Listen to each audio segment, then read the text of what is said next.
반갑습니다. 조금 더워서 제가 윗옷을 벗었습니다. 양해해 주시기 바랍니다. 지난주에 우리가 그리스도의 그 하나님의 아들 또 사람의 아들이라는 그 용어가 가지고 있는 의미에 대해서 우리 간단하게 나누었습니다. 제가 짧게 요약을 해드리면 하나님의 아들이다라는 그 그리스도의 칭호는 예수님 자신보다 제자들이 훨씬 더 많이 사용한 것으로 보입니다. 그래서 복음서 외에 신약 성경에 훨씬 더 많이 등장하는 용어입니다. 그런데 사람의 아들이다라는 칭호는 예수께서 아주 배타적으로 거의 혼자 사용을 하셨고, 그리고 제자들 가운데는 그 어느 누구도 스데반을 빼놓고는 어느 누구도 사용하지 않은 것으로 보입니다. 따라서 사람의 아들이다라는 그 용어가 가지고 있는 의미가 상당히 깊을 수 있다라는 것을 먼저 말씀을 드렸습니다. 그런데 이 사람의 아들이다라는 단어는 그냥 그 구약의 맥락으로 보면 그냥 인간이란 뜻입니다. 물론 예외가 될 수 있는 구절이 다니엘서 7장인데 거기는 이제 우리를 찾아올 어떤 좀 신적인 존재인 것으로 해석될 수도 있습니다. 그런데 예수께서 이 사람의 아들이라는 굉장히 친숙한 용어를 가지고 실제로 사용하신 그 내용을 보면 자기 자신을 부르는 그런 인칭대명사로 사용하셨기도 했고, 또 굉장히 디바인한 하나님만이 하실 수 있는 그런 예를 들어서 죄를 용서할 권세가 있다든가, 또 안식일의 주인이라든가, 또 내가 예전에 있던 곳으로 내가 다시 간다라든가, 그 신적 존재만 할 수 있는 그런 말씀을 선포하실 때 사람의 아들이라는 그 용어를 사용하셨습니다. 뿐만 아니라 다시 오실 재림에 관해서 선포하실 때에도 인자가, 즉 사람의 아들이 구름을 타고 권능과 가지고 온다라는 그런 말씀을 하셨습니다. 그래서 이 사람의 아들이다라는 예수께서 사용하신 용어를 어떠한 맥락을 가지고 해석하려고 해도 그 맥락이 잘 맞질 않다. 예를 들어서 구약의 맥락을 가지고 해석하면 그저 인간인 뿐인데 어떤 인간이 그런 신적 권위를 가지고 있을 수 있느냐 해서 맞질 않고, 또 다니엘서를 배경으로 하면 다니엘서는 오실 메시아에 대한 얘기인데 예수께서는 다시 오실 자기 자신에 관해서 사람의 아들이라는 표현을 사용했기 때문에 그것도 맞지 않습니다. 또 예수께서 일반적으로 사람들이 기대하는 어떤 신적 존재에 대해서 증거하기 위해서 그 용어를 사용했다라고 할 경우에도 맞지 않는 이유가, 신적 존재가 고난당한다라고 하실 때에 이 사람의 아들이라는 용어를 가장 많이 사용하셨습니다. 지금 내가 버림받고 침뱉고 조롱당하고 그리고 고난당하고 3일 만에 부활을 하리라라는 그 고난의 그리스도에 대해서 선포하실 때 사람의 아들이라는 용어를 가장 흔하게 사용을 하셨습니다. 그래서 어떠한 맥락 하나를 가지고 사람의 아들이라는 이 용어를 사용하신 그리스도의 선포의 의미를 해석하려고 할 경우에 어떤 것 하나도 잘 맞지 않다라는 것, 이제 그런 점 때문에 결국은 예수께서 우리에게 가장 인간이 이해하기 쉬운 친숙한 용어, 즉 그냥 보통 사람을 의미하는 사람의 아들이라는 용어를 사용하실 정도로까지 우리에게 가까이 다가와 어느 맥락도 맞지 않는 상당히 신비스러운 하늘의 선포를 하고 계시는 것이 아닌가, 그런 이제 해석을 했습니다. 그래서 사람의 아들이라는 용어야말로 예수께서 아주 독단적으로 홀로 사용하신 용어인데, 사용하신 용어뿐만 아니라 그 용어의 의미조차도 그리스도가 사용하신 그 맥락을 통해 해석을 하고 이해를 하는 것이 필요하다라는 말씀을 드렸습니다. 왜 그런 얘기를 드리는 거 하니, 꽤 많은 신학자들이 사람의 아들이라는 용어를 해석을 하려고 할 때 구약만을 의존해서 해석하는 경우가 있습니다. 따라서 그건 별다른 의미가 없다.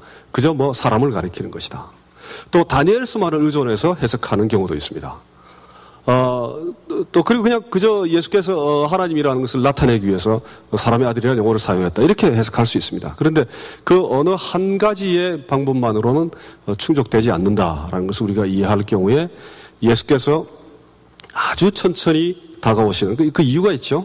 그 이유가 우리가 추측한데, 처음부터 예수께서 나는 사람의 아들이다, 나는 하나님이다 이렇게 공생 시작할 때부터 선포를 했으면은 바로 정신 이상자로 간주되어서 아무도 관심을 갖지 않던가, 아니면은 돌에 맞아서 돌아가셨을 가능성이 꽤 높습니다. 그래서 하나님이다라는 표현을 절제하고 사람의 아들이라는 표현도 절제하고, 대신에 하나님의 아들이라는 표현도 절제하고, 대신에 사람의 아들이라는 칭호를 그렇게 유달리 많이 사용하셨던 이유는 조금씩 점차적으로 제자들에게, 우리들에게 다가오셔야만 그 했던 성육신이 갖고 있는 본질적인 그 기능 때문에 그 현실 때문에 그렇다라는 것이 우리가 이 구절을 이해할 수 있는 아주 그 중요한 하나의 배경이 됩니다. 그래서 역설적으로 생각을 해보면 사람의 아들이라는 이 용어를 사용하신 자야말로 역설적으로 어떠한 인간의 그 단 하나의 맥락에도 잘 적합하게 부합되지 아니한 하늘로부터 오신 신령한 하나님이 아닌가, 그런 우리가 결론을 지었습니다. 오늘 사실 연결됩니다. 오늘 우리가 나누고자 하는 것은 예수께서 신학의 아주 중요한 내용들을 예수께서 선포하셨습니다. 그래서 그런 내용을 우리가 살펴보면 예수께서 이런 내용을 선포하신 그 내용을 살펴보면 그 선포한 자가 누군가를 알 수 있게 됩니다. 이해가 되십니까? 이게 굉장히 중요한 연결고리죠. 선포하신 내용을 자세히 살펴보면 선포하신 자가 누군가를 우리가 더 이해하게 된다는 것. 이것이 아주 참 중요한 점입니다. 자, 오늘 할 것 좀 부탁드립니다. 예수께서 신학을 논하다. 지금 이 신학이란 표현 때문에 조금 그 거부감이 드실 수 있습니다. 참 말도 많고 탈도 많은 것이 바로 이 신학이라는 단어입니다. 요즘 분들이 신학을 참 싫어합니다. 신학이 잘못되어서 교회가 잘못되고 또 신학이 지나치게 폐쇄적이고 지나치게 개인 구원에 초점을 맞추었기 때문에 기독교가 아주 심각한 잘못을 저질렀습니다. 특별히 이제 뭐 우리도 포함되지만 서방의 기독교가 아주 심각한 잘못. 예를 들어서 아주 간단하게 뭐 슬레이브 트레이드, 그 노예를 사고 파는데도 기독교인들이 관여됐다는 건 뭐 당연한 얘기이고, 노예제도. 우리 2차 세계대전 때 유대인들 그 학살하고 했던 그 나치, 그 독일의 70%가 기독교인들이었습니다. 나치에 저항한 그런 교회가 그렇게 많지 않습니다. 또 우리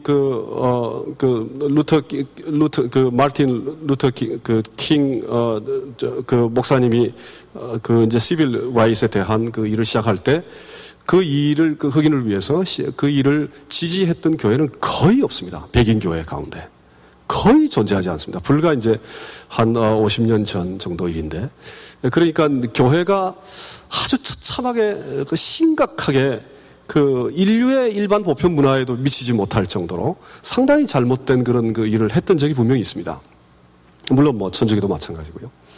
그럴 경우에 이제 신학이 상당히 그 왜곡의 그 밑에 있다. 신학의 그 뿌리가 너무 강해서 이런 왜곡들이 발생하게 된 그런 근거가 있다라는 반성이 많이 있었습니다. 그래서 요즘에는 신학 자체를 논하기보다 예배가 바로 신학이고, 또 혹은 행위나 삶, 정치적인 행위, 또 사회적인 행위나 삶이 바로 신학이고, 또 혹은 그 성령의 은혜로 하나님의 신비에 깊이 들어가는 것, 그것이 바로 신학이다라는 주장이 아주 보편적으로 많은 분들에 의해서 지금 행해지고 있습니다. 즉 다시 말해서 신학 무용론이라는 거죠. 신학은 가치가 없다, 필요가 없다, 더 이상.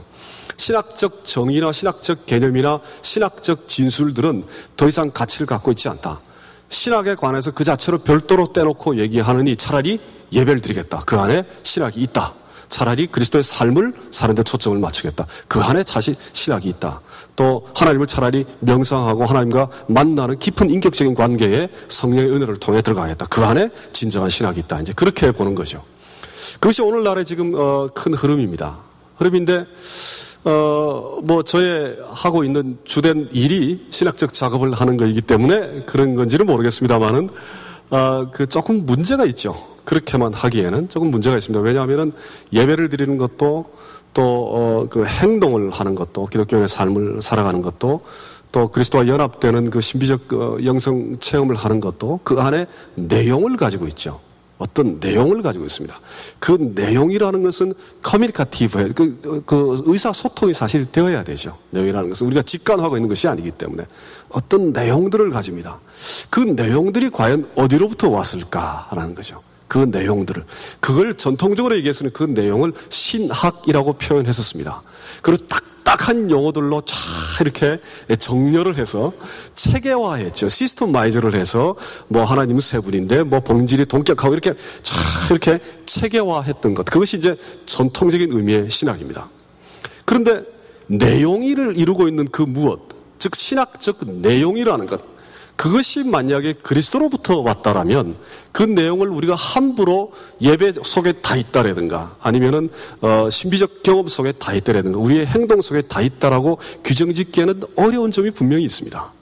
그래서 그 내용을 그리스도께서 우리에게 선포하고 계신다라는 그 점을 우리가 좀 이해할 필요가 있다 이런 생각을 가져봅니다. 그래서 현대의 그 기독교의 방향이 과거의 그런 진술적이고 명제적인 그런 그 신학적 흐름으로부터 행동과 예배로 옮겨가고 있는 그 거센 물결은 제가 근본적으로는 동의를 합니다. 그런데 그 거센 물결이 과거의 것을 완전히 없애버리고 새로운 기독교 문화를 만들어야 되겠다라는 것에 대해서는 반대합니다. 그런 옮겨가는 것은 좋은데 그러나 그 안에 여전히 자리 잡고 있는 내용들, 그 내용들에 대해서 우리가 주목할 필요가 있다. 왜 그런가? 그리스도로부터 왔기 때문에 그렇다라는 겁니다. 그래서 지금 보시면은 우리가 많이 들어보셨죠? 삼위일체라는 굉장히 딱딱한 신학이죠. 삼위일체, 또 하나님의 나라, 믿음과 행위, 지식, 믿음, 행위, 또 뭐 세례와 성찬, 또 해석학 뭐 이런 여러 가지 중요한 그 신학적 그 어떤 단초들, 힌트들이 그리스도의 선포로부터 많이 왔습니다. 오늘은 요 두 가지만 할 겁니다. 뭐 더 복잡하게 하지 않을 거고요. 삼위일체는 뭔고 하니 우리가 신학이라는 것이 소위 기독교 교회가 소위 유대교와 구분되어서 생기기 시작할 때부터 발생했던 그런 하나의 견해입니다. 그러니까 삼위일체의 신학적 내용은 우리 사도신경에도 삼위일체가 뿌리를 가지고 있죠. 성부, 성자, 성령에 대한 고백이고 그리고 그 기독교의 처음에 교회가 태동되던 모든 당시의 논쟁은 삼위일체로부터 시작됐습니다. 그래서 가장 오래된 신학이다 이렇게 보시면 됩니다. 삼위일체라는 것은. 그 다음에 하나님의 나라라는 것은 가장 진보한 가장 최근의 신학이다 이렇게 보시면 됩니다. 물론 이전에도 주목했던 분들이 있는데 특별히 19세기 또 20세기에 들어와서 특별히 이제 그 정치신학, 사회복음, 그 소셜 가스펠 이쪽의 그 운동과 또 특별히 이제 그 교회의 범위보다는 더 넓은 하나님의 나라에 관한 그 재평가, 재고가 이루어지면서 지금 타종교와의 대화, 또 정치, 사회적인 그런 기독교 이쪽으로 지금 현대신학이 가고 있는 방향의 핵심적인 사상입니다. 하나님의 나라라는 사상이. 근데 흥미로운 것이 하나님의 나라라는 그 용어, the kingdom of God이라는 그 용어가 그 예수께서는 사복음서에 교회를 한 2번 정도 사용하셨습니다. 교회라는 단어를. 그리고 거의 대부분 하나님 나라에 관해서 선포하셨습니다. 하나님 나라에 관해서. 그런데 사복음서 외에 가게 되면 거의 대부분 교회에 관해서 얘기하죠. 하나님의 나라에 관해서는 한 20여 차례밖에 안 나옵니다. 그래서 오늘 짧은 시간이지만 제가 뭐 조금 빨리 진행을 하더라도 사복음서와 신약에 나오는 삼위일체에 관한 거의 모든 구절을 오늘 읽으실 수 있을 겁니다. 그리고 하나님 나라에 관한 거의 모든 구절을 읽을 수 있을 겁니다. 사복음서와 사복음서 외에. 그래서 그 두 개를 비교를 해보면 이것을 선포하는 자가 누구인가 를 발견할 수 있다라는 겁니다. 그러니까 지난 시간하고 이번 시간이 다 연결되죠. 사람의 아들이라는 그 용어를 사용하고 그 내용을 선포하는 자가 누군가를 우리는 이제 오히려 깨닫게 된다라는 거. 그 점에 지금 초점이 있습니다. 그래서 삼일체 신학이나 하나님 나라 신학을 여러분께 뭐 이렇게 같이 나누고자 하는 것이 아닙니다. 이것을 선포하는 자가 누구인가에 대한 우리의 깊은 이해가 생길 수 있다라는 것. 그 점이 이제 초점입니다. 자, 한번 이제 삼일체부터 같이 살펴보겠습니다. 지금 오늘 읽은 본문을 보시면 마가복음 14장 36절 다 아시는 우리 겟세마네 동산에서 마지막 그 기도를 하시는 장면입니다. 이 짧은 한 구절 속에도 신학적 내용이 굉장히 많이 담겨 있습니다. 보시면 성부 하나님에 대한 간단한 표현이 있죠. 모든 것이 가능하다라는 것. 그 다음 하나님이 원하신다. 성부 하나님이 가만 계시는 게 아니라 어떤 의지가 있다라는 얘기죠. 성부 하나님에 대한 표현이 등장합니다. 성부와 성자의 아주 신비스러운 관계가 나오죠.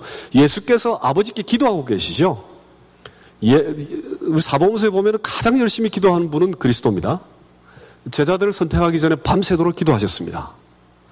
그러니까 우리가 일반적으로 생각하기에 하나님이 육을 입고 이 땅에 와서 신적 존재를 가지고 권위를 가지고 이 땅에 사셨으면 뭐하러 아버지께 기도할까? 그런 생각을 우리가 쉽게 하죠.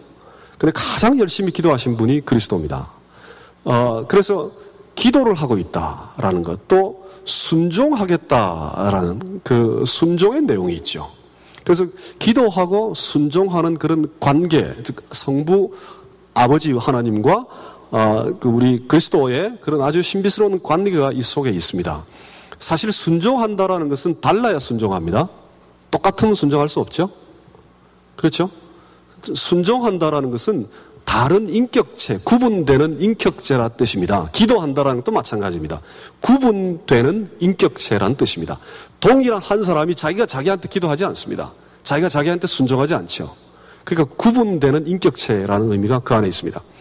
또 예수님 자신의 본성과 인격에 관한 그런 내용도 우리가 알 수 있습니다. 우리가 거창하게 얘기하면 그리스도는 인간이자 그리스도는 하나님이다. 동시에 다 드러나 있죠.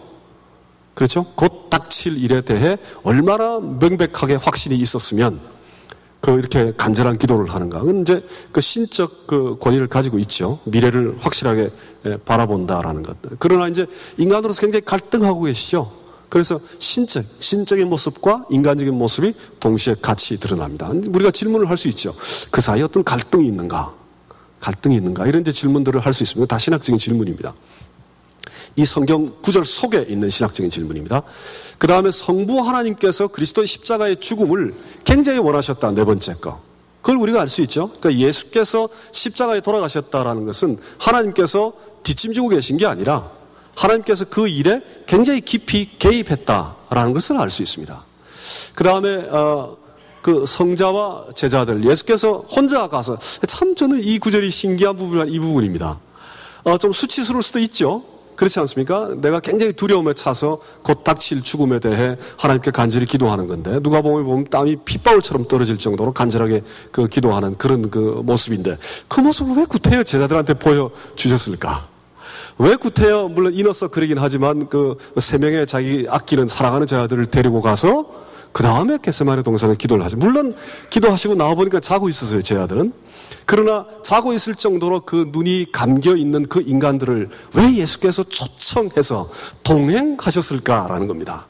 이렇게 그 자기가 당면하고 있는 이 신비스러운 그 십자가의 죽음, 그 자체의 그 모습, 그 속에 담겨 있는 인간과 하나님 사이의 그 엄청난 그 긴장, 죽음, 또 부활, 이런 이 아주 신비로운 이 모습의 이 그 시작이 되는 그 장면을 인간을 배제하지 아니하시고 자기 제자들을 데리고 가서 이렇게 같이 기도하고 계신다라는 그것도 이제 상당히 그 신비스러운 신학적 인사이트를 우리에게 주죠. 그래서 아주 간단한 거지만 이 간단한 구절을 예를 들어서 예배 속에 댄싱을 춤을 춘다든가 아니면 아주 그 황홀한 찬양을 한다든가 이 구절을 가지고 그렇게 물론 할 수 있습니다. 그런데 그 찬양과 그 춤 속에 시사하고 나타내고 표현하고 드러나고 있는 것들, 그런 것들은 결국 우리가 언어적 기법으로 나누고 소통해야 하는 그런 신학적 내용을 가지고 있는 것이 아니냐, 이제 그런 말씀을 드리는 거죠. 자, 이게 하나의 예입니다. 그래서 이제 그 삼위일체를 한번, 이건 제가 다 말씀드렸습니다. 3번을 보시면 이제 예수님이 우리에게 선포하시는 신학의 가치와 한계가 있습니다. 이 점은 제가 이제 계속 짊어지고 가야 할 저의 숙제입니다. 저한테 닥친, 우리 이 시간에 뭐 이걸 풀겠다 그런 내용은 아닙니다. 예수님의 신학의 선포의 가치는 그 의미가 굉장히 풍성합니다. 지금 보시다시피 한 구절 속에 상당히 풍성한 신학적 내용을 가지고 있죠. 상당히 풍성합니다. 그런데 그 한계는 뭐냐면 신학자들이 사용하는 용어를 사용하고 계시지 않아요. 삼위일체 하나님의 관계 중에 이걸 내가 얘기한다, 그렇게 얘기 안 하시죠. 그런 용어를 그리고 나의 본성과 나의 인격에 관해서 지금 내가 표현한다, 그런 얘기 안 하십니다. 그러니까 신학적 용어와 개념을 사용하지 아니하고 선포를 쏟아내고 있는 그리스도의 그 선포 속에 우리가 그걸 가지고 어떤 신학적인 작업을 할 수 있을까, 그런 이제 어려운 점이 있습니다. 즉 예수께서 선포하시는 그 내용의 풍성함을 훼손하지 아니하고 제일 마지막 절에 어떤 그 모호함, 우리가 소통해야 하는 그런 그 어려운 문제, 그래서 극복할 수 있을까? 이것이 이제 학자인 저로서는 평생 짊어지고 가야 할 가장 어려운 숙제입니다. 자, 삼일체를 살펴보시면 삼일체 신앙의 가치와 난점이 있습니다. 이건 넘어가겠습니다. 이건 너무 어려운 내용이어서 넘어가고, 삼위일체 이제 요건 아주 간단한 지식인데 요건 알아놓으시면 참 좋습니다. 삼위일체에 대해 세 가지 하나의 프레임이 있습니다. 삼위 하나님을 이해하는 세 가지 프레임. 제일 위에 본질론적, 혹은 존재론적 삼위일체라는 건 가장 전통적인 견해입니다. 굉장히 철학적이죠. 생각 자체가 하나의 본질을 가지고 있고 세 명의 서로 다른 위격 혹은 인격을 가지고 있고, 페르소나, 펄슨, 영어의 펄슨하고는 물론 뜻이 다릅니다. 그런데 동등한 본질이라는 표현은 제가 삭제를 했습니다. 본질이라는 표현은 좋지 않아요. 동등하게 하나님이다. 그 세 가지 개념이 이제 전통적으로 굉장히 중요합니다. 이것은 이제 여러 종류의 이단들과의 논쟁을 통해 형성된 굉장히 전통적인 그런 본질론적인 그런 삼위일체 견해입니다. 우리가 알고 있는 가장 오래된 그런 견해이죠. 두 번째는 이제 경륜적 삼위일체라는 건 하나님께서 인간과 어떻게 관계하시는가에 대한 초점을 가지고 있는 삼위일체 이론입니다. 그러니까 성부 하나님은 창조를 하셨으니까 창조주 하나님이라고 생각하자. 성자 하나님은 우리를 구원하셨으니까 구속주 하나님이라고 생각하자. 또 성령 하나님은 우리를 늘 거룩하게 만드시니까 성화를 하시는 하나님이라고 생각하자라는 기능적 이해입니다. 잘 이해하셔야 됩니다. 우리와 어떤 관계성 속에 있는가라는 기능적인 그런 측면에 초점을 가지고 생각한 삼위일체를 경륜적 삼위일체라고 부릅니다. 마지막에 사회적 삼위일체라는 것은 최근에 20세기에 주로 이제 많이 부각된, 그 전부터 물론 단초로 있었습니다만 많이 부각된 그런 삼위 하나님을 이해하는 방법입니다. 특별히 요한복음을 근거로 해서 아버지가 내 안에 있고 내가 아버지 안에 있고 라는 그 구절을 근거로 해서 삼위 하나님이 서로 그런 사랑의 결속으로 살아있는 관계 속에 있다. 삼위 하나님끼리 그 안에. 그래서 그걸 사회적 삼위일체, 소셜 트리니티 이렇게 부릅니다. 간단하게 말씀드리면 첫 번째 본질론적 삼위일체를 우리가 이제 아마 경험이 있으실 겁니다. 어떤 비유를 통해 이렇게 본질론적인 삼위일체를 설명하는 것을 아마 들어보신 기억이 있을 겁니다. 그 비유는 대부분 다 잘못된 비유입니다. 그렇게 보시면 됩니다. 예를 들어서 인간의 지성과 마음과 의지가 세 개인데 사실은 하나가 아니냐. 어떤 잘못이죠? 그런 비유는 뜻과 의지와 마음이 가운데 하나라도 없으면 인간이 아니죠. 그렇죠? 그건 그냥 한 요소의 하나의 세 가지 나누어진 부분을 표현하는 것 뿐입니다.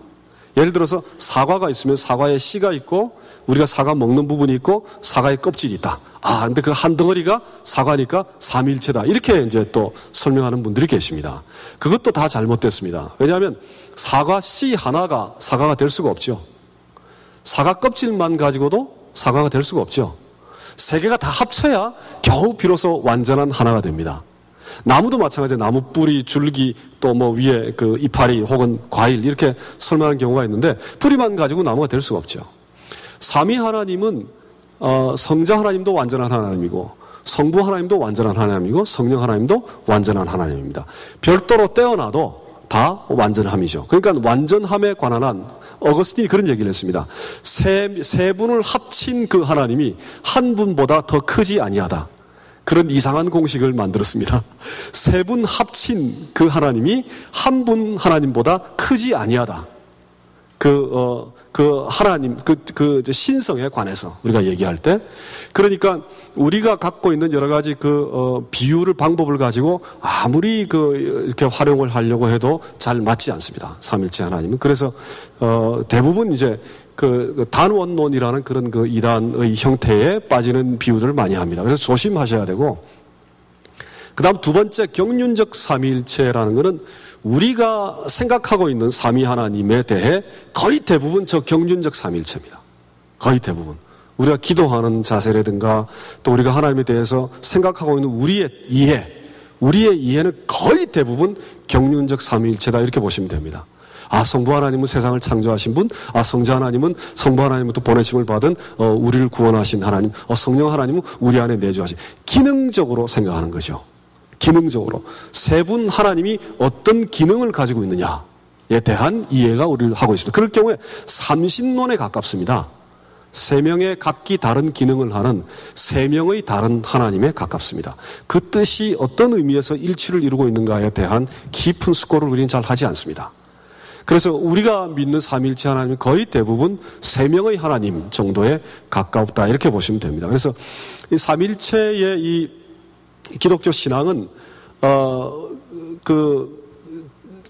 관심이 없으실 수는 또 있습니다. 물론 그렇습니다만은 이 신앙은 사실 굉장히 중요합니다. 왜냐하면 유대교하고 구분되는 이유가 삼위일체 하나님 때문에 구분되죠.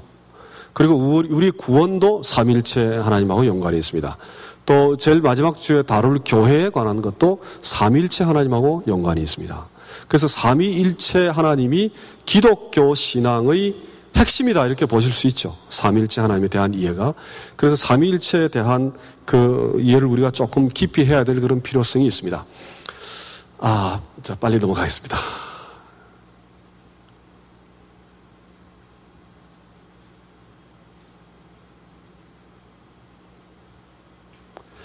그 사복음서 외에 신약에서 삼위일체를 보시면 제가 조금 빨리 설명을 드리겠습니다.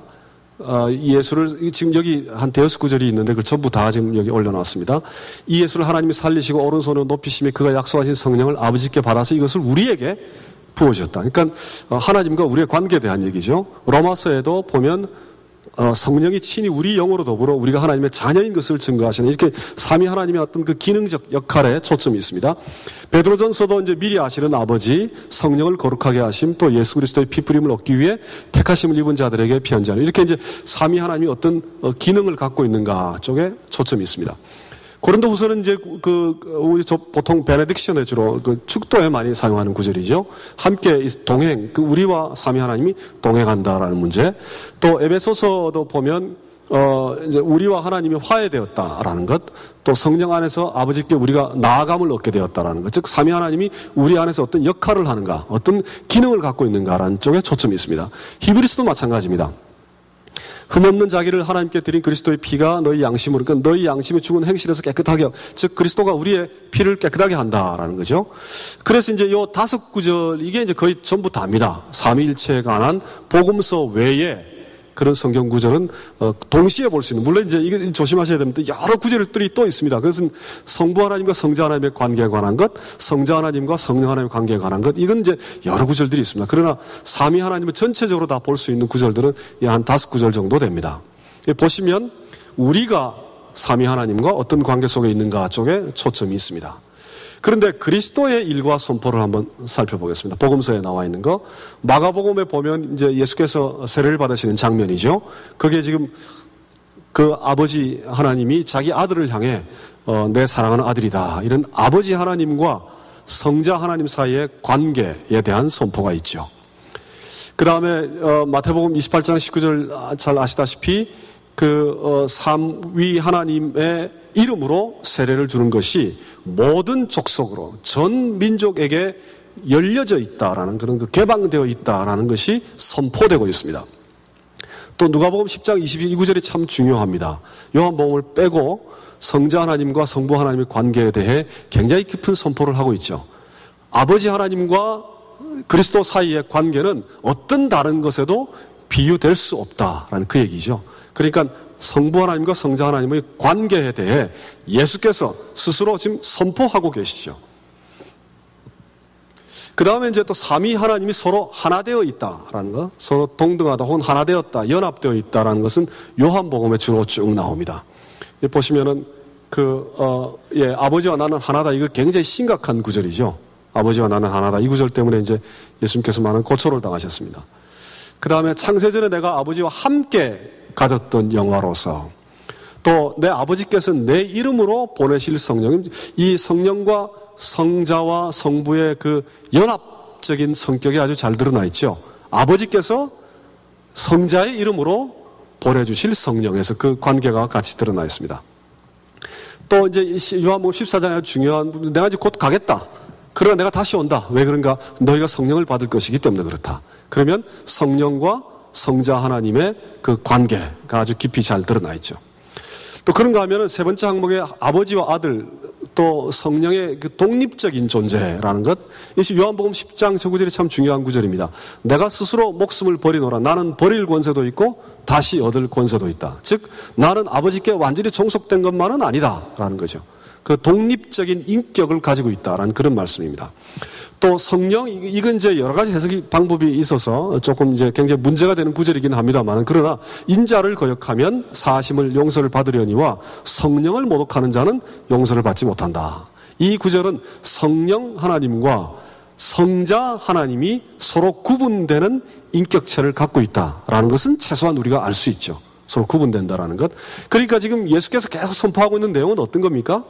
성부 하나님이 누구시고 성자 하나님이 누구시고 성령 하나님은 누구신데 그들끼리의 관계가 어떻게 되고 그분들은 어떤 측면에서 우리하고 다른가, 그런 쪽에 지금 초점이 맞춰져 있습니다. 제일 중요한 것이 바로 이 점입니다. 삼위 하나님의 상호 관계와 의존, 이걸 interdependency라고 부릅니다. 서로 의존하고 있다. 서로 의존하고 있다. 조금 전에 끝까지는 우리가 뭘 알 수 있었는가 하니 하나의 연합된 본질을 가지고 있고 그러나 세 명의 서로 구분되는 인격체를 가지고 있다는 걸 알 수 있었습니다. 그런데 여기 인터디펜던스를 가지고는 성부 하나님과 성자 하나님이 동등하게 하나님이구나, 또 성령 하나님과 성자 하나님이 동등하게 하나님이구나, equally God이라는 그 세 번째 항목을 알 수 있는 구절들이 바로 이 구절입니다. 왜냐하면 서로 의존하고 있기 때문에. 예수께서 공생의 일을 시작하실 때 성령의 충만함을 입으셨죠. 그 예수께서 중요한 일을 하실 때마다 성령의 충만함을 입었습니다. 즉 성령의 그 기름 부으심, 성령의 도우심이 없이는 예수께서 이 땅에서 일을 못 하셨죠. 그런데 예수께서 요한복음에 선포하시는 것은 내가 아버지께서 내 이름으로 성령을 보낸다, 그렇게 얘기하시죠. 그러니까 성령이 그 아들의 영이 너에게 부어질 것이다, 이렇게 얘기하시고, 또 실제로 부활하신 이후에 성령을 받으라라고 예수께서 사실 숨을 내쉬죠, 성령은. 그러니까 그때의 그 성령은 그리스도의 영인 것으로 보입니다. 그래서 상호 의존적이죠. 상호 의존적이다. 예수께서 성령에 의존하고 성령께서 예수께 의존하고. 그런데 아버지와 아들의 관계도 또 마찬가지입니다. 보시면 세 번째 성자와 성부의 상호 의존. 나를 본 자는 아버지를 보았거늘. 즉 내가 아버지를 나타낸다라는 겁니다. 내가 아버지를 나타낸다. 그 다음에 물론 뭐 아버지와 내가 하나다라는 그 구절도 있고, 지금 인자가 영광을 얻었고 하나님도 인자 안에서 영광을 얻었다라는 것. 그 영광이라는 표현은 하나님께만 쓸 수 있는 아주 배타적인 표현입니다. 그러니까 하나님의 영광이 자기 그리스도 안에 그 영광이 있게 된다라는 것은 서로 이제 동등하다라는 것을 우리가 알 수 있죠. 그러나 또 한편으로는 아버지께서 가르친 대로 이것을 한다, 그런 이제 얘기를 하고 있고, 또 아버지 아들을 영화롭게 하사 아들이 아버지를 영화롭게 하옵소서, 이 17장에 나오는 건데, 이것도 서로 지금 의존하고 있죠. 영화롭게 된다라는 그 아주 중요한 하나님에 대한 하나의 그 본성에 대해 아버지와 아들이 서로 지금 의존하고 있습니다. 서로 의존하고 있습니다. 그래서 equally God, 동등하게 하나님이다라는 거, 얼마나 동등하냐, 어떤 측면에서 동등하냐 가지고 아주 논란이 많았습니다. 디그리가 어떻고, 그레이드가, 이런 여러 가지 그런 그 개념들 가지고 논란이 많은 거 다 철학적인 사변이고요. 그건 우리가 사실 별로 중요한 것이 아닙니다. 그 얼마나 동등하냐, 이런 것도 사실 중요한 문제가 아닙니다. 또 철학적으로 굉장히 골치 아픈 문제가 그거였어요. 성부 하나님께 성자 하나님이 그 말씀을 따라가고 그 말씀을 순종한다라면 무언가 성자 하나님이 성부 하나님께 종속된 것처럼 보여요. 그렇죠? 그러면 신이라는 개념을 통해서 볼 때 어떤 신이 어떤 다른 신보다 조금 덜 신이다라고 하면 그것도 신이냐, 이렇게 의문할 수 있죠. 신이라는 개념을 가지고 논쟁이 일어난 겁니다. 그러니까 lesser God, better God이라는 게 가능하냐라는 거예요. 하나님이면 완전해야 되는데 그게 lesser가 있고 better가 있으면 그건 완전하지 않죠. 그러니까 신이라는 개념에 맞지 않기 때문에 그걸 가지고 논쟁이 많았어요. 근데 예수님께서는 그런 신학적 논쟁은 안 하시죠. 그런 논쟁은 안 하십니다. 그건 안 하시고 내가 아버지를 영화롭게 하고 아버지가 나를 영화롭게 하고 그러나 내가 아버지께 순종하고 내가 아버지께 기도한다. 그런 내용들을 아주 자연스럽게 다 선포하고 계세요. 그러니까 그 속에 뭐가 있느냐. 상호 의존적인 그런 요소가 있어요. 이건 어거스틴이 굉장히 강조했던 내용입니다. 상호 의존적인 그런 삼위일체의 내용이 그 안에 들어 있습니다. 그래서 이제 리플렉션을 보시면 이 신약의 삼위일체로는 바울과 다른 제자들이 기록한 신약에서 삼위 하나님은 인간과 어떻게 관계하시는가라는 기능적인 면에 초점이 가 있습니다. 펑셔널한 것, 텔레올라지컬 목적이 어떻게 되느냐, 목적 구원이라는 그 목적에 더 훨씬 더 초점이 가 있습니다. 그럴 수밖에 없을 거예요 아마. 왜 그런가 지난 시간에도 했죠. 고백하는 자의 관점이기 때문에 그렇죠. 신약을 기록한 자들이. 그러나 이제 삼위일체는 그리스도께서 지금 우리가 그 막 이렇게 발전시켜 놓은 이 세 가지 삼위일체의 견해의 거의 대부분은 예수께서 선포하신 내용 때문에 만들어진 신학입니다. 이해가 되십니까? 그 사복음서 말고 다른 성경을 근거로 삼위일체에 대한 해석보다 지금 제가 쭉 보여드린 그 성경 구절, 복음서에 나오는 예수께서 직접 하신 삼위일체에 관한 그 내용을 근거로 다양한 삼위일체에 대한 여러 가지 견해들이 생기게 되었습니다. 그러니까 삼위일체라는 그 신학적인 내용은 예수께서 선포하셨다 이렇게 볼 수 있습니다. 예수께서 선포하셨다. 제자들이 이해한 것은 주로 기능적인 면에 훨씬 더 초점이 가 있습니다. 그래서 세 번째 초점, 하나님이 누구신가? 삼위 하나님과 인간의 관계, 즉 구원론적인 관심보다는 삼위 하나님의 본질적인 모습이 어떻게 되는가? 그 관계가 어떻게 되는가? 그것이 훨씬 더 강조되어 선포되어 있다라는 걸 우리가 알 수 있습니다. 그러니까 삼위 하나님이 계시는데 삼위 하나님의 그 관계와 본질에 대해 선포는 누가 할 수 있느냐라는 거죠. 그 삼위 하나님 가운데 한 분만이 할 수 있는 얘기죠. 그러니까 이게 지금 다람쥐 쳇바퀴 도는 것처럼 보일 수 있습니다. 초기 교회 공동체가 사복음서를 기록했습니다. 사복음서 기록했던 그 시기는 사도 바울이 서신을 기록했던 시기보다 더 늦습니다. 오히려 그 이후에 기록됐습니다. 그래서 사도 바울이 세워놓은 많은 신학적인 그런 개념들이 사복음서를 기록할 때 크게 영향을 끼쳤을 것이다라고 많은 사람들이 믿습니다. 그래서 이제 이 복음서가 사실은 아주 순수하지 않다라고 생각하는 견해들이 꽤 있습니다. 그런데 초기 교회 공동체가 사복음서를 기억을 더듬어 물론 성령의 은혜로 기록했다 손치더라도 삼위 하나님에 대한 이해와 해석과 선포는 그 내용을 분명히 달리합니다. 그러니까 이것이 사복음서가 실제로 예수께서 선포한 내용이다에 대한 아주 중요한 반증이 됩니다. 그리고 이것을 선포할 수 있는 자가 과연 누구냐? 이 하나님의 나라를 전해 들은 자냐? 하나님의 나라를 증거하는 자냐?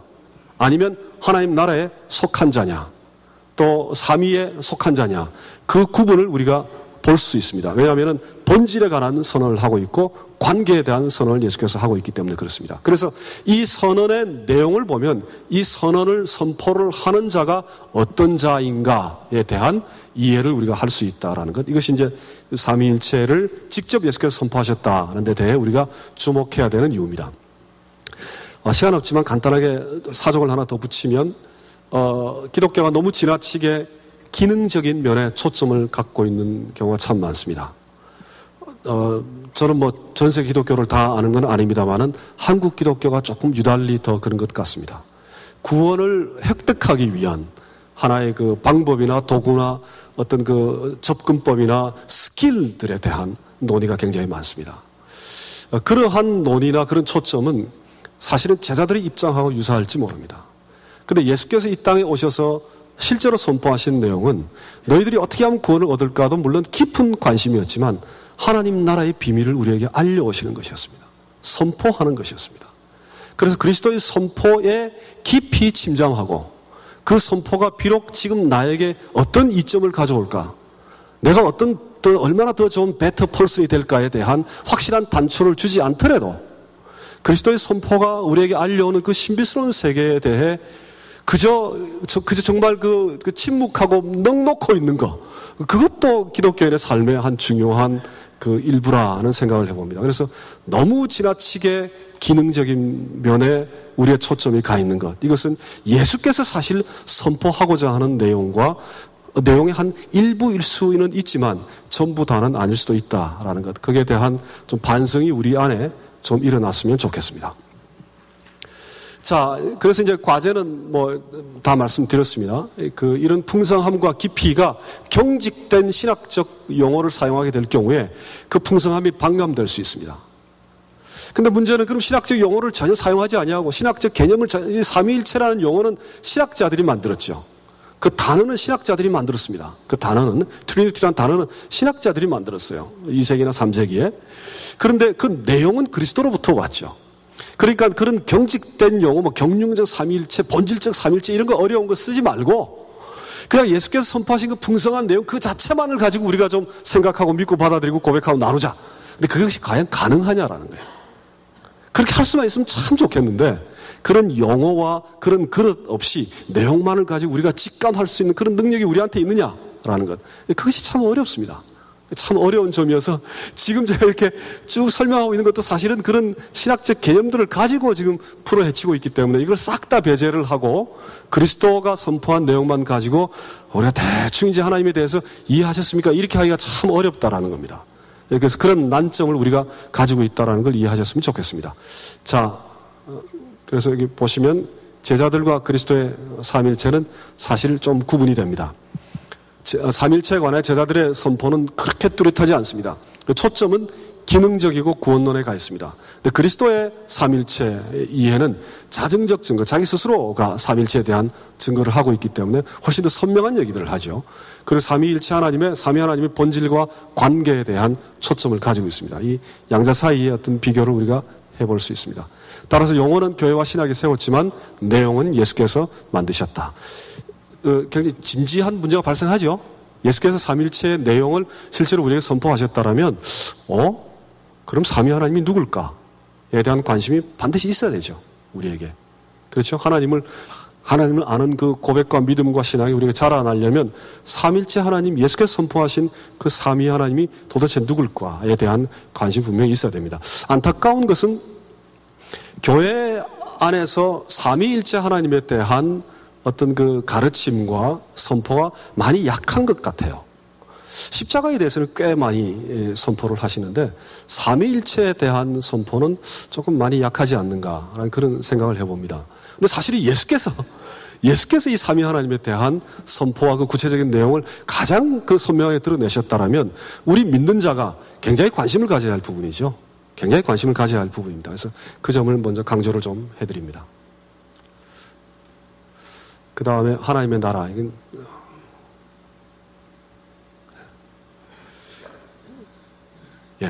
삼일체 신앙의 이거 넘어가겠습니다.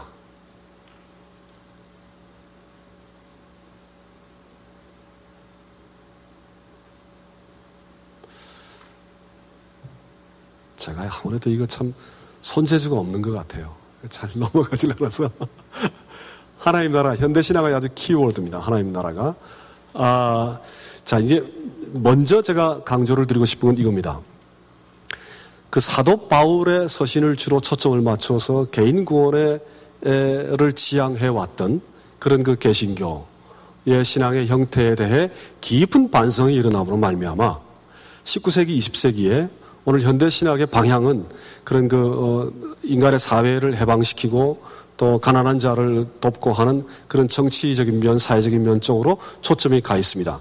그렇게 된 원인이 어디에 있는 거 하니 이 바로 하나님 나라에 대한 예수 그리스도의 선포입니다. 그러니까 그 전까지는 우리가 주목했던 것은 사도 바울이 영적인 세계, 어떻게 하면 구원을 얻을까에 대한 쪽에 초점이, 어떻게 하면 의롭게 될까, 물론 영적인 의로움이죠. 그런 것에 초점을 가 있었다면은 그리스도의 이 하나님 나라의 선포를 보고 이 땅에서 하나님의 의가 이루어져야 하겠구나. 그 의라는 것은 뭐냐? righteousness다. 그렇다면 억압받고 탄압받고 고난받는 자들이 회복하게 되는 그런 의를 이 땅에 실현해야 되겠구나 라는 쪽으로 초점이 바뀌게 되었습니다. 제가 드리는 질문은 초점이 바뀌어지는 게 그 차원이 넓어지는 거면 참 좋겠습니다. 그런데 예전 걸 버리고 새로 발견한 것 쪽으로만 옮겨가는 현상을 저는 염려합니다. 왜냐? 지금 여기 보시면 하나님 나라에 관한 예수 그리스도의 선포는 거의 다 지금 여기 뽑아놨습니다. 그러니까 여러분 지금 잠깐 보시면 하나님 나라와 관련 지어진 그리스도의 선포가 어떤 내용을 담고 있다는 것을 전체적으로 다 보실 수 있습니다.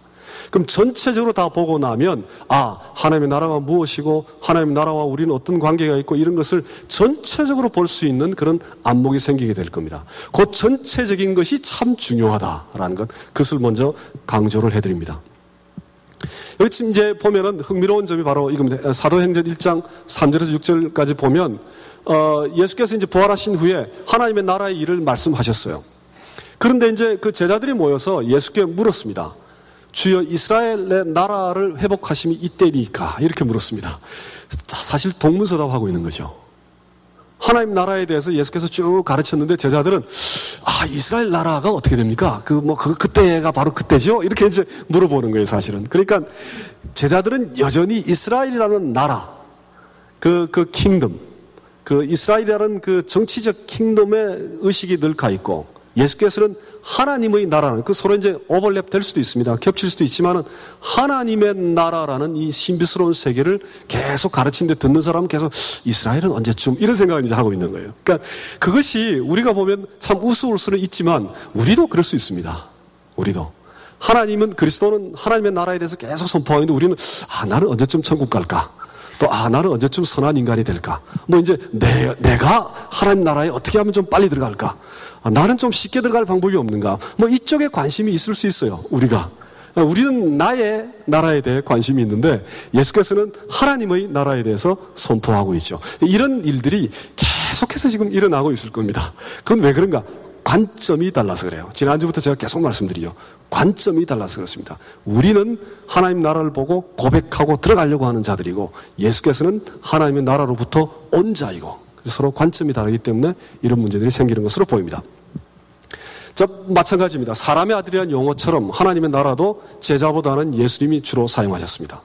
복음서 외에는 한 20번밖에 사용이 안 됐습니다. 하나님의 나라란. 이 천국이라고 우리가 번역되어 있는 그 단어는 마태복음에 주로 나오는데 그 단어와 하나님의 나라는 거의 같은 뜻으로 보입니다. Kingdom of Heaven이나 Kingdom of God은 거의 같은 뜻으로 보입니다. 여기 보시면은 마태복음과 마가복음을 비교해놨죠. 회개하라, 천국이 가까웠다. 또 때가 찼고 하나님의 나라가 가까웠으니. 우리가 한글로 된 성경을 읽을 때 습관적으로 천국 하면 어떤 생각을 가지십니까?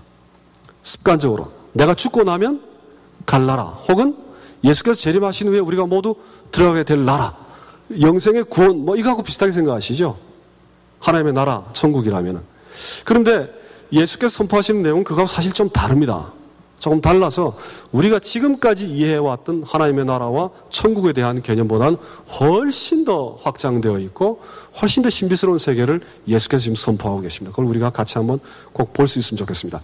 자, 복음서 외에 예수님이 선포하신 것 말고 다른 곳에 나와 있는 하나님의 나라는 들어가는 곳, 들어가면 많은 환난을 겪어야 할 것이다. 또 하나님 나라에 대해서 이제 가르치죠, 사도 바울이. 그 다음에 그 사도행전에도 역시 이제 하나님 나라 및 예수 그리스도, 그러니까 하나님 나라와 예수 그리스도를 상당히 가깝게 생각했던 것으로 보입니다. 또 이 4번과 5번이 중요합니다. 하나님 나라에 속한 자는 어떤 자다라는 것. 그러니까 의와 평화와 기쁨이 있고 말이 아니라 능력이고 합당한 자는 어떻다라는 게 하나님 나라에 합당한 사람이 누군가에 관심의 초점이 있죠. 그 다음 더 말이 나와 있는 게 하나님 나라에 못 들어갈 자들 혹은 하나님 나라를 위협으로 받지 못하는 자들에 대한 얘기가 쭉 나와 있습니다. 여러 가지 윤리적인 면, 영적인 면들이 쭉 얘기되고 있죠. 그러니까 여기 전부 다입니다. 물론 구절들은 많습니다. 한 20구절 전부 다 찾아놓은 겁니다. 그러니까 사복음서 외에 예수님 말고 제자들이 이해한 하나님의 나라는 어떻게 하면 내가 하나님 나라에 들어갈 것인가, 어떻게 하면 내가 하나님 나라에 합당한 인간이 될 것인가에 대한 초점이 있습니다. 그런데 예수 그리스도가 하나님 나라를 선포하시는 걸 보시면 자기 자신이 하나님 나라입니다. 상당히 다르죠. 관점 자체가 상당히 다릅니다. 자기 자신이. 왜냐하면 하나님 나라가 이미 가까이, 이 완료형입니다. 저 단어는 가까이 왔다는 게 점점 더 다가왔다가 아니라 이미 왔다는 얘기예요. 완료 형태로 쓰인 단어입니다. 그래서 그리스도 자기 자신을 향해 얘기하는 걸 수 있죠. 보통 그렇게 해석을 합니다. 혹은 그리스도의 삶과 죽음과 부활이다 이렇게 해석도. 하나님 나라가 무엇이냐? 가장 구체적인 건 그리스도다. 이제 그렇게 얘기할 수 있죠. 또 마태복음 12장 28절에 내가 하나님의 성령을 힘입어 귀신을 쫓아내는 것이면 하나님 나라가 이미 너에게 임하였다. 이 구절 굉장히 깊이 생각해 봐야 됩니다. 그렇죠. 하나님 나라가 이미 너에게 임하였다. 또 하나님의 나라는 이것이다 라고 단정적으로 얘기합니다. 예수께서. 하나님의 나라는 용서다 이렇게 얘기합니다. 하나님의 나라, 천국은 용서다. 즉 1만 달란트 빚을 용서하는 그 임금과 같다. 또 하나님의 나라는 굉장히 이상한 계산을 하는 집주인이다. 늦게 일을 시작한 그에도 똑같은 동일한 품삯을 주는 그 집주인이다. 그렇게 비유하십니다. 하나님 나라는. 그러니까 하나님의 나라는 집주인이다. 근데 그 집주인의 계산법은 우리가 생각하고 있는 계산법과 다르다. 그러니까 하나님 나라가 무엇인가에 대한 선포를 지금 하고 계시죠. 물론 예수님 스스로의 사명과 복음에 대한 얘기도 쭉 하십니다. 보시면 하나님 나라의 일을 이야기하시고 또 손에 생기를 잡고 뒤를 돌아보는 건 안 되고 하나님 나라의 사명이 있다. 베드로에게는 하나님 나라의 열쇠를 주셨다. 그런 말씀이 있습니다. 이제 이것도 굉장히 중요한데 그럼 도대체 하나님 나라에 난 어디에 있고 하나님 나라는 언제 임하느냐. 그런 얘기입니다. 굉장히 복잡해요. 굉장히 복잡. 이미 여기에 있다는 표현도 있고 곧 임한다라는 표현도 있고 이곳에 임했다라는 것도 있고 그곳이라고 얘기하기도 하고 우리 안에 있다라고 얘기하기도 하고 장차 있을 것이다 얘기하기도 합니다. 굉장히 포괄적이에요.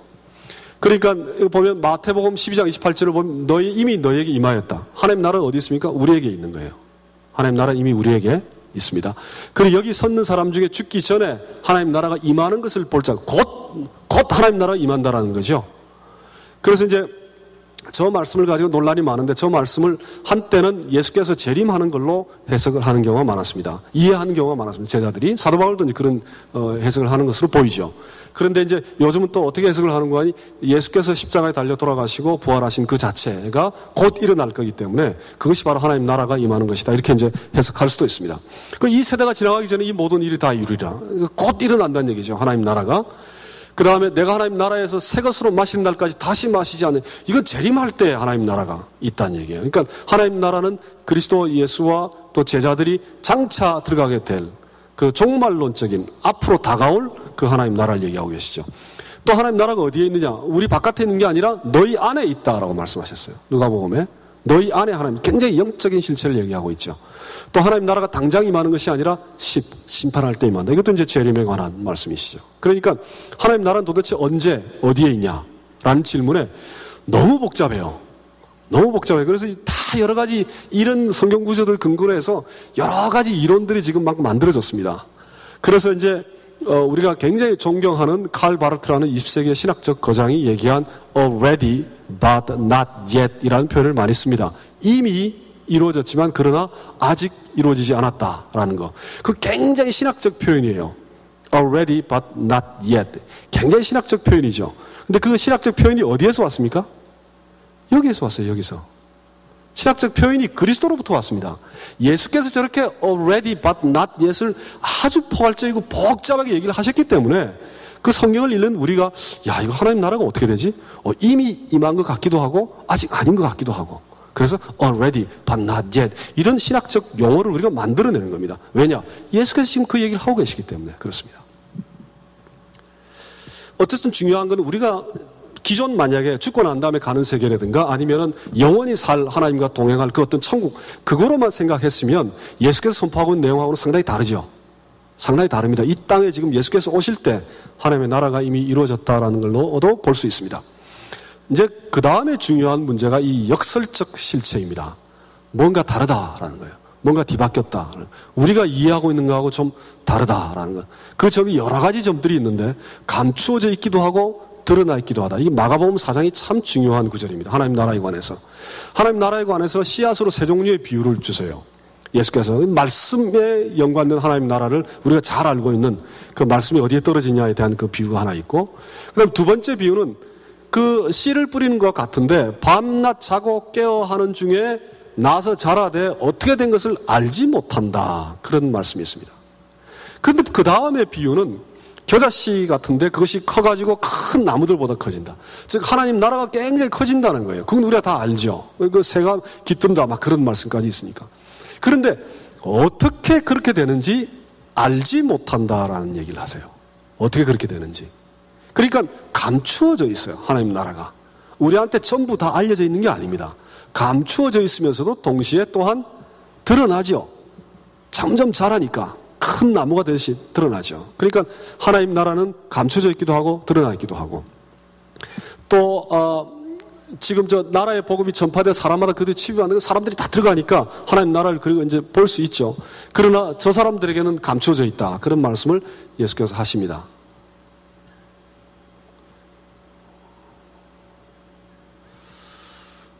예.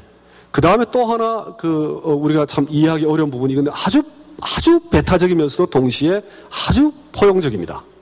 여기 보시면 이제 제자들이 막 물어봐요. 우리를 따르지 않는 자가, 여기 지금 빨간 글씨를 해놨죠. 셋째 줄에 마가복음 9장에 우리를 따르지 않는 자가 주의 이름으로 귀신을 쫓아냅니다. 어떻게 할까요? 이제 파워게임이 생긴 거죠. 파워게임이 생긴 거예요. 예수께서 놔둬라 괜찮다 그렇게 얘기하세요. 그러니까 뭐 우리가 이제 비유적으로 생각해가지고 우리하고 신학적 견해가 다른 사람들, 그 사람들도 하나님 백성입니까? 뭐 그럴 수 있다. 그런 얘기입니다. 지금 그 스승이신 예수께서 그런 얘기를 하는 거예요. 제자들에게 놔둬라 괜찮다. 그런데 네 손이 범죄하거든 찍어버려라. 그런 얘기를 또 하십니다. 굉장히 크리티컬하죠. 굉장히 크리티컬한 것을 요구를 하시면서도 굉장히 포괄적인 면을 같이 얘기하십니다. 누가복음에 보면 좁은 문으로 들어가다. 굉장히 좁아요. 하나님 나라 가는 길이 좁은 것 같아요. 좁은 것 같은데 그 다음에 넷째 줄, 둘째 줄, 셋째 줄 보면 사람들이 동서남북으로 와서 하나님 나라의 잔치에 참여하리니 굉장히 넓게 열려져 있죠. 하나님 나라가 굉장히 넓게 열려져 있습니다. 그러니까 아주 좁은 하나님 나라 가는 길과 동서남북으로 활짝 열려져서 심지어 나중된 자가 먼저 될 수도 있는 그러한 하나님 나라에 대해서 얘기하고 계십니다. 어렵죠? 우리한테는 어렵습니다. 우리한테 굉장히 헷갈리는 얘기입니다. 아주 배타적이면서도 아주 포용적인 하나님 나라를 지금 얘기하시고 계시기 때문에 그렇습니다. 이제 더 어려운 게 바로 이겁니다. 뒤바뀐 실제. reverse reality를 얘기하고 있죠. 아주 우리가 생각하는 거, 우리가 예측하는 거하고는 달라요. 이거 보면은 가난하고 약하고 겸손한 자, 부자는 천국에 들어가기 어렵다. 하나님의 나라와 재물의 나라 둘 가운데 하나 선택하라. 그 얘기입니다. 지금까지도 아주 우리한테 큰 도전이 되는 구절이죠. 여전히 둘 가운데 하나 선택하라. 그 다음 누가복음은 마음이 가난한 자가 아니라 가난한 자는 복이 있나니 하나님 나라가 너희 것이다. 이렇게 말씀하십니다. 그러니까 하나님 나라는 가난한 자에게 속해 있다는 거예요. 그럼 부자는 어떻게 할까요? 어렵죠. 어려운 구절입니다. 굉장히 어려운 구절입니다. 뭐 영적으로 얼마든지 해석을 하지만 그러나 그 다음에 마태복음 18장 3절에 4절 어린아이와 같이 되지 않으면 천국에 들어갈 수 없다. 누구든지 이 어린아이와 같이 자기를 낮추는 자, 여긴 지금 이제 겸비하고 겸손하고 낮고 부족한 자가 하나님 나라에 속해 있다는 얘기예요. 그것도 우리가 상상하는 나라하고 다르죠. 우리가 이런 구절을 성경에서 늘 읽으면서 실제로 하나님 나라가 그럴 거다라는 예측을 안 합니다. 우리가 그런 예측을 잘 하지 않습니다. 그리고 성경 말씀이 뭘 그렇게 피지컬 하겠느냐, 그 의미가. 그렇게 생각하면 항상 우리는 스피리추얼라이즈를 해요. 항상 영적으로 해석하기를 원합니다.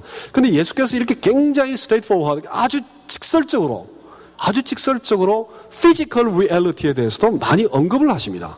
그러니까 참 우리에게 도전이 돼요. 계속해서. 물론 이제 다른 여러 가지 방법으로 해석할 수 있는 그런 길들이 많이 있죠. 그러나 이런 구절들이 성경에 있다라는 것에 대해 주목할 필요가 있습니다. 그래서 이제 해방신앙이 나오고 정치신앙이 나오고 소셜 가스펠이 나오고 그렇습니다. 또 심지어 그 세리와 창기들이 제사장들과 장로보다 더 낫다. 먼저 하나님 나라에 들어갈 것이다. 그런 얘기들 또 계속됩니다. 이 뒤바뀐 실제에 관한 얘기는 어린아이들 어린아이처럼 하나님의 나라를 받아들이지 않는 점, 이때 어린아이는 낮고 비천한 자가 아니라 아무런 조건 없이 그대로 그 아주 순전한 마음으로, 나이비때에 대한 얘기예요. 아주 순전한 마음으로 하나님 나라를 받아들여야 된다. 하나님 나라를 이리저리 재고 뭐 나의 권력과 어떻게 관련이 있을까, 뭐 나의 직급 이렇게 복잡하게 생각하지 말고 하나님의 나라에 있는 그대로를 아주 순전한 마음으로 받아들이는 자가 하나님 나라에 속해 있다. 그런 말씀하시죠. 또 세상 나라와 구분합니다. 요한이 가장 큰 자인데 하나님 나라에서는 가장 작은 자다. 그러니까 세상 나라와 하나님 나라는 굉장히 다르다라는 그런 말씀이죠. 또 이제 나중에 일한 자도 동일한 품삯을 받아요. 우리의 계산법하고 맞지 않습니다. 하나님 나라는. 또 초청을 받지 못했던 자들, 물론 이제 이건 유대인들과 이방인들 사이의 그 비교다 이렇게 이제 해석들을 많이 하는데 뭐 꼭 그런 것만 같지도 않아요. 왜냐하면 구태여 예수께서 사거리로 가가지고 가난한 자들과 병든 자들을 강권하여 만나는 사람마다 하나님 나라의 잔치에 데려오라 이런 말씀을 하기 때문에 우리가 예측하는 그 어떤 그 세상의 그런 그 계급 구조와 뒤바뀐 계급 구조를 얘기하고 있죠. 뒤바뀐 실제를 얘기하고 있죠. 그런 그 아주 혁명적인 말씀들을 예수께서 지금 하고 계십니다. 또 이제 누가복음 16장의 거지 나사로와 부자의 비유 여기에 대한 그 해석 방법도 참 많습니다. 논란이 참 많습니다. 죽고 난 다음에 세계를 예수께서 비유로 한 근데 그렇게 생각되지는 않습니다. 제가 보기에 이 비유를 주신 이유는 딱 하나입니다. 제일 첫 번째 비유라는 것은 보통 하나의 목적을 위해 주어진 경우가 많습니다. 그 다음에 뭐 세컨더리 뭐 이런 거는 뭐 부차적으로 우리가 생각할 수 있지만 어떤 단 하나의 요소를 그 강조점을 강조하기 위해 예수께서 비유를 주셨을 가능성이 굉장히 높습니다. 그 하나의 강조점은 뭐냐? 부자와 가난한 자의 그 삶의 실제가 죽고 난 다음에 바뀐다는 거예요. 왜 바뀌냐에 대해서 예수께서 크게 설명 안 하셨습니다. 우리는 뭐 그 구절 가지고 그 안에 이렇게 여러 가지 해석들을 가합니다. 뭐 이게 부자가 나사로가 집 앞에 있는데 잘 돌보지도 않고 자기는 맨날 잔치만 했으니까 나쁘게 살은 거 아니냐. 뭐 여러 가지 해석들을 하는데 그거보다 더 중요한 건 부자와 가난한 자의 삶의 그 리얼리티, 실제가 죽고 난 다음에 바뀐다는 거예요. 그게 바뀔 수 있다라는 겁니다. 바뀔 수 있다라는 거. 그러니까 바뀔 수 있음에 대한 선포를 지금 예수께서 하고 있다. 이제 이렇게 볼 수 있는 거죠. 그것이 우리에게 가장 충격적인 하나님 나라의 내용입니다. 또 하나는 윤리적이고 영적인 세상의 나라와 구분되는 하나님 나라 굉장히 뜻이 아주 높습니다. 그래서 전인격적으로 하나님 나라를 사랑하는 자는 하나님 나라가 멀지 않다라는 것. 또 내 아버지 마태복음 7장 우리 다 알죠. 나더러 주여 주여 하는 자마다 다 하나님 나라에 들어가는 것이 아니다. 아버지 뜻대로 행하는 자라만 들어갈 수 있다. 또 이제 물고기 비유를 하면서 의인에 대한 얘기를 합니다. 의인, righteousness. 의인에 대해서 얘기하면서 그물에 담긴 물고기 중에 좋은 것만 골라내겠다. 의인들만 골라내겠다. 즉 이 땅에 의를 실행하고 사는 자들만 좋은 물고기로 하나님 나라에 들어갈 수 있게끔 골라내겠다. 그런 얘기를 하십니다. 근데 저런 것들도 다 그 정치적인 기독교가 등장하게 된 하나의 배경이 됩니다. 그 다음에 하나님 나라와 그의 의, righteousness를 구하라는 이 땅에서 그걸 추구하라는 얘기예요. 그 하나님의 의가 뭐 저쪽에 있어가지고 어디서 그걸 따낼까 그런 얘기가 아니고 이 땅에서 하나님의 의가 이루어지게끔 그 의에 맞추어서 합당하게 살아가라라는 그런 뜻입니다. 그 다음에 아주 영적인 얘기를 또 하죠. 물과 성령으로 거듭나지 아니하면 하나님 나라를 볼 수가 없다. 또 심령이 가난한 자는 천국에 저일 것이다. 또 깨어 있으라라는 영적 각성에 대한 그런 얘기도 하십니다. 그래서 결론을 좀 살펴보시면 초기 교회는 우리가 하나님께 어떻게 하면 가까이 갈 수 있을까? 초기 교회 공동체는 그 관점에서 하나님 나라에 대해 짤막하게 설명을 하고 있습니다. 그런데 예수께서 하나님 나라에 대해서 선포하시는 것은 하나님이 우리에게 어떻게 찾아오셨는가를 말씀하고 계시는 그 관점에서 하나님 나라에 관해서 얘기합니다. 가까이 왔다. 이미 너희 안에 있다. 그런 선포를 하시죠. 그러니까 구하라라는 얘기도 하시고 드러내고 선포하기도 하고 또 하나님 나라의 그 높은 도덕적 영적 실체로 우리를 인도하시기도 합니다. 그리스도의 그 하나님 나라에 대한 선포를 보시면 결론적으로 아주 두 가지가 다 포함되어 있다는 걸 알 수 있습니다. 영적이고 도덕적이고 이 세상과 다른 그런 우리 사도 바울의 서신에서 발견할 수 있는 그런 하나님의 나라가 하나 있고 아주 이 땅에서 실현되어야 할 하나님의 나라, 이 땅이 어떻게 변해가야 할 그 아주 실질적이고 구체적이고 사회적이고 정치적인 하나님 나라에 대한 선포가 같이 있습니다. 이 두 가지가 그리스도의 하나님 나라의 선포에는 동시에 같이 있습니다. 이것이 참 중요한 점입니다. 인간들은 자꾸 하나를 선택하고 다른 걸 버리려고 해요. 우리는 하나를 선택함으로 말미암아 전부로부터 자꾸 소외당합니다. 우리 스스로 자꾸 소외당해요. 하나를 선택함으로. 우리는 자꾸 신학적 작업을 하면서 초점 이거다 저거다 자꾸 하나를 선택하려고 그래요. 근데 예수 그리스도께서 오셔서 하나님 나라에 대해서 선포하신 것은 굉장히 포괄적입니다. 굉장히 영적이면서 굉장히 지금 이 땅에 하나님 나라가 어떻게 실현될 건가에 대한 선포를 동시에 같이 하고 있죠. 동시에 같이 하고 있다는 것. 그 점이 이제 굉장히 중요한 면입니다. 그래서 초기 교회 공동체는 하나님 나라로 우리가 어떻게 올라갈까에 대한 관점이었다면 그리스도의 선포는 우리에게 화살표 보다시피 찾아오시죠.